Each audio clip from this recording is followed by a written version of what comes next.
গল্প ও প্লট নিয়ে দর্শকদের তীব্র সমালোচনা থাকলেও বক্স অফিসে দাপট দেখাচ্ছে জেমস ক্যামেরনের আলোচিত ফ্র্যাঞ্চাইজির তৃতীয় কিস্তি অ্যাভাটার ফায়ার অ্যান্ড অ্যাশ। মুক্তির মাত্র ১৮ দিনের মধ্যেই বিশ্বজুড়ে $1 বিলিয়ন আয়ের মাইলফলক স্পর্শ করেছে সিনেমাটি। ১৯ ডিসেম্বর প্রেক্ষাগৃহে মুক্তির পর এখন পর্যন্ত ছবিটির মোট আয় দাঁড়িয়েছে প্রায় $1.৮৩ বিলিয়ন।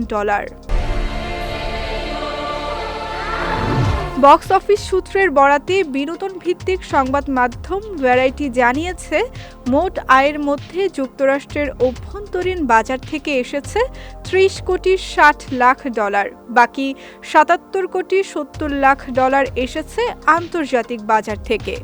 আন্তর্জাতিক আয়ের তালিকায় বরাবরের মতো শীর্ষে রয়েছে চীন, যেখানে ছবিটি আয় করেছে প্রায় $১৩ কোটি ৮০ লাখ।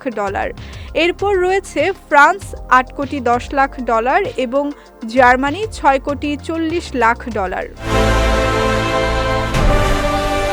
তবে আগের দুই কিস্তির তুলনায় কিছুটা ধীর গতিতেই বিলিয়ন ডলারের ক্লাবে প্রবেশ করেছে অ্যাভাটার 3।